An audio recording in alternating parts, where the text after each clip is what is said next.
How you doing? My name is Dwight Bonaire, also known as Black Caesar and the Mad King, as you can see on the head, and the Mad Hat. I want to clarify some things with you real quick and get straight to the point. There are a lot of general concepts that have been perpetuating regularly, which turns into the norm, which is defined as sanity, which is what you right now call the style of fashion. You're geek chic and you're laid back and you're perpetuation of what is in style is more for your sanity, your repetition. But there's things that are in repetition that are not generally logical, but it's cultured. So it's basically what I know, so I'm repeating it, and I am with a group of individuals, and on top of it, by being with this group of individuals, I have comfort and peace, like what is called the herd gathering. I'm going to give you one of these um, general perspectives that are just completely off and comical. A non existing noun. Now, this word, you never heard this word. A non existing noun. Okay, I'm going to give you an example. You see this right here in my hand? Okay, put it in front. This right here is no monkey. This is no monkey. If it's not a monkey, then what is it? It is a phone, correct? Well, that general process is how reality fixates itself. If it's not one thing, it is another. I'm going to repeat it again. This is no monkey. No monkey. If it's not a monkey, then what is it? It is an iPhone. That's my grandfather. How you doing?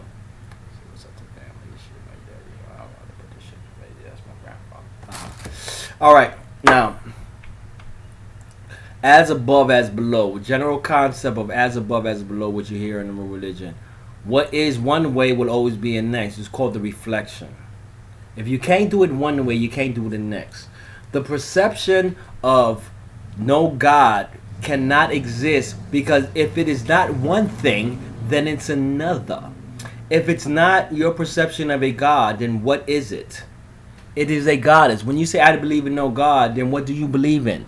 When you explain to me anything that you generally explain, your process by what the word has been in repetition from generation to culture is a repetition forms of noun of what you would call masculine energy.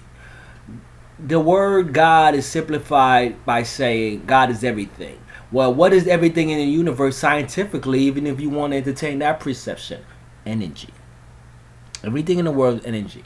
Now, the word itself is a masculine word. Let's get it straight. Yeah, it means masculine. So it's male energy. What else does this word precisely manifest? Apex, a point, a height, a title, an elevation above one. A mountain. You on the bottom, I'm on the top. That means apex. So the definition of this word that has been comically a mystery due to the fact that it's evolvable is masculine energy at its highest apex. What is the opposing opposite? Feminine energy at its highest apex.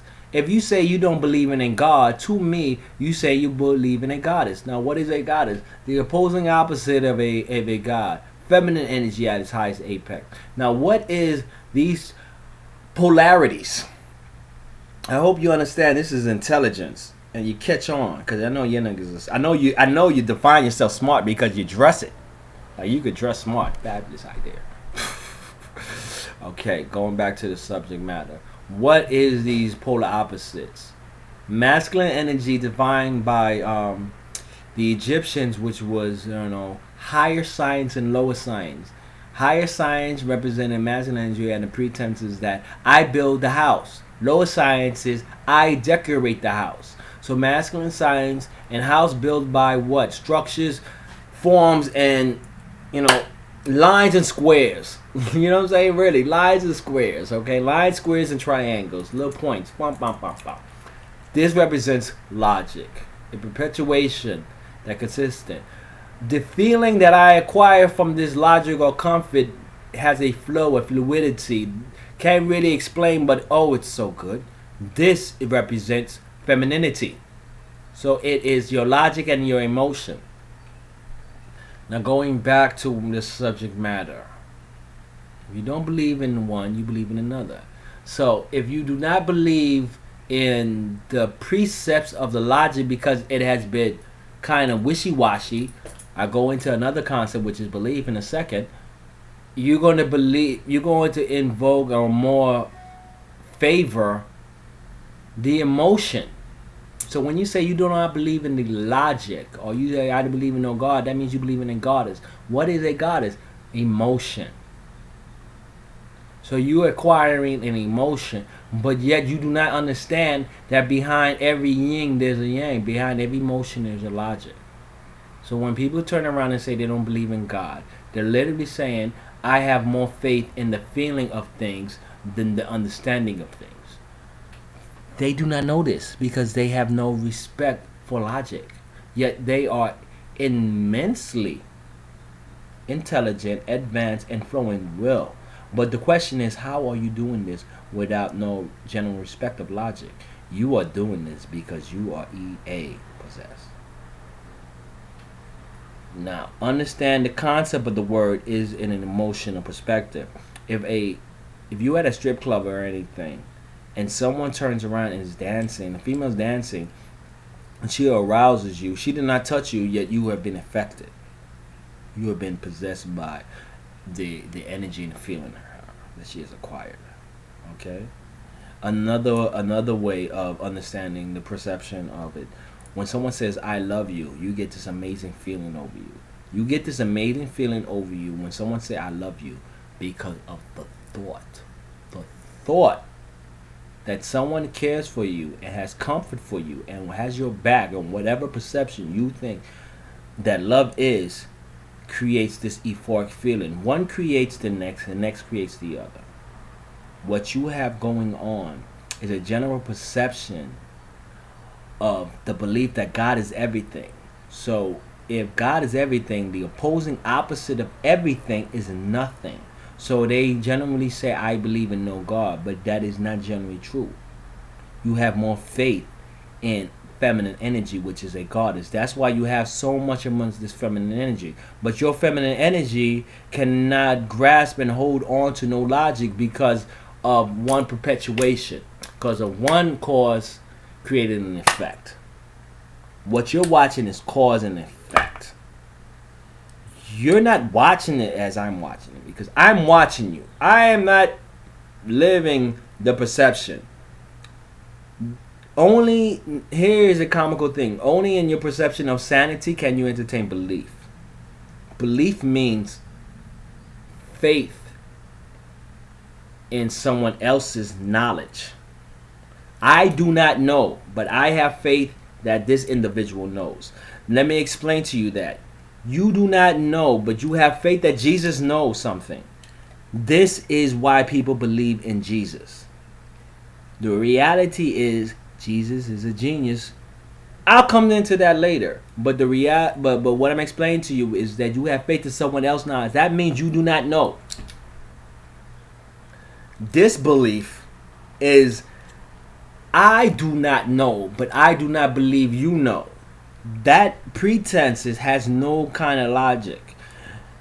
Belief has just enough knowing that I am aware of someone else knowing. It is a connection of some form of knowledge. You kind of know. You know. But you're wishy-washy. Disbelief is duh. But here's the problem with that whole concept. It generally tries to entertain the attack of a belief which has now become a belief. In ancient times, the concept of belief did not generally exist. Jesus never said, believe me. He said, know me. Jesus said, you know me in front of man, I will know you in front of my Father in heaven. Which is the general process is that if you have some understanding of me or respect of me, I'm going to help you deal with your situation.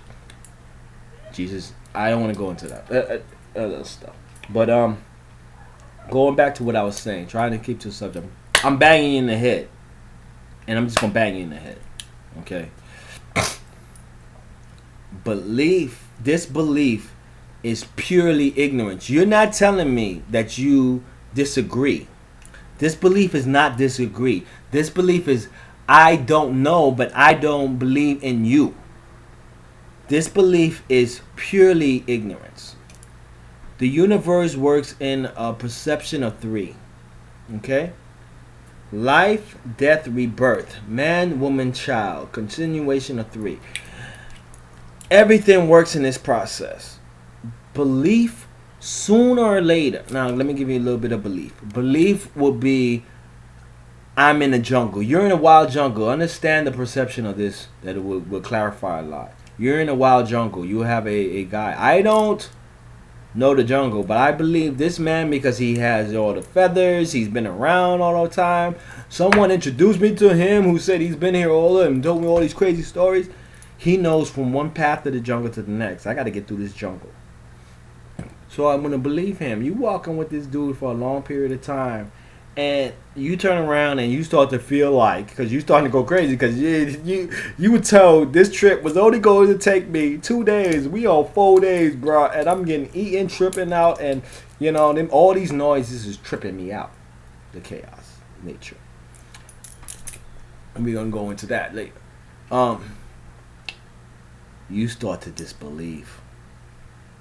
You don't know. You don't know the jungle from yet to that. But at the end of the day, you feel like since you've been walking with the dude for 3 or 4 days, you're confident. And at the end of the day, this dumb ass seems to be taking me in circles for some apparent reason. You don't know why. He's telling you, stay with the pack, stay with the pack. You say, fuck that. You go off. Once you go off, guess what happens? You don't go off into Shangri-La. No, you go off into the realization to find out why he told you follow him. You start to know and start to go into a hard form of lesson to learn on your own what this individual might have showed you in few months. You got to learn the hard way. You're going to acknowledge. So, belief manifests this after a period of time, disbelief. But disbelief manifests as acknowledgement. If you understand what I'm saying, you might be going, wow. What I'm basically saying is that all these people that are entertaining the concept of disbelief is not, and some people, let's go into the perspective. A lot of these churches, a lot of what you call it, they have fear, and it perpetuates because of how the mind works with the kinetic energy. You know what I'm saying? I'm very well endowed in psychology. What I call religion and all your ancient stuff, I call it ancient psychology and sociology, because that's what it is. It is how we grow and manifest and how we preserve and live through the jungle. The reason why you're here is because of all these fucking crazy ass stories. On the Christianity, all these things, even though you think that they bring you tremendous amount of drama, at the end of the day, all these prayers and all these religions, they're more religions, but then just the foundation of how we came out of the jungle. When an individual, come on, I'm gonna go with this. Came out of the jungle. I'm gonna explain to you something. Okay, oh yes, I remember my place now. A lot of religions feel like this concept of atheism is actually attacking God and this is spiritual warfare. Realistically, it is not that. If you understand anything about nature, if you even entertain some of nature, you know all forms of nature have a purpose. And it's not more to destroy, but to evolve. The concept of no God will actually manifest a greater God, or bring it into awareness beyond your simple comprehension. If anything, a God can't die, but it can be resurrected. All that basically means is that it can be re-evolved. It's going to evolve. Not re-evolve. It's going to evolve. It's going to grow. Something is going to come out of this. You're calling on something. Belief is powerful, but disbelief and doubt is way more powerful. But here's the problem. Oh, you're calling something. It's not going to vanish in thin air. Oh, no. You're going to manifest so much energy that is going to be a little bit out of your perception. If you do not know your perception is 2015. Your realistically perception is 2015. You do not know, many people do not know why the year is 2015. And many people don't know that there was a calendar before Christianity's calendar that we live in 2015. I'm a Christian, but you understand, Jesus Christ himself did not live in 2015. Jesus Christ is BC. And if you don't know anything, that was actually in the Roman Pantheon, as that you don't know that we're all what we're working on in the evolution on computers and all that stuff, that's coming from Rome, which is not more Christianity, but which is actually the Greek Pantheon and the Greece and the Greek and the Roman Pantheon, which is Zeus and all that shit. You don't know. But yeah, we're 2005. There was a calendar before that. The calendar was like 7,000. A lot of information. Your perception of information is only 2,000 years. Anything over that is BC, and you take it in consideration, but you entertaining as doubt because you entertain belief. We live in a concept where you see a lot of things as more belief than fact. You don't know what the word fact means. Fact means repetition. The repetition of any knowledge or any perception that consistently happens, or anything that consistently happens. I know the sun's coming up tomorrow because it came up 7 days last week. That is a fact. That's how you represent fact. The concept of a system of belief is AD, and the only reason why people entertain the concept of belief is because people couldn't read. People couldn't read. So when people were teaching people, they say, "Believe me," because all of the knowledge before the concept of system of belief was called the school of knowledge. All your concepts of ancient times is fact, and is a repetitive fact, but it was written in like a deciphering perspective because that's how they saw it, because it was so much information. It's like how would it break down physics to a layman, you know what I mean, or calculus to a high degree. It's complicated. It's going to sound crazy. That's why they told us stories. There ain't no real make-believe perspective. The make-believe perspective is something that's more for your subconscious mind, because there's a universe great in your subconscious mind. What you're seeing that's going out regularly is the effect of your subconscious mind. I wanted to put that out there because people think that people are thinking a lot of stuff, and the way you think is what you project, and what is affecting us is greater than us, and it is an entity. I don't want to use words that people don't understand, because it is not something that can go away. The more you perceptionally try to ignore it, the greater it becomes, because all it wants to do is maintain acknowledgement so you know how to work with it. It's called nature. You can call it God, divinity, but the definition of divinity is define nature. It's nature at its finest. There is nothing in this universe that's not it. And when you understand that fundamentals, then you understand what's kind of going on, and then you can ride these waves, because these waves are kind of a little bit older than 2015.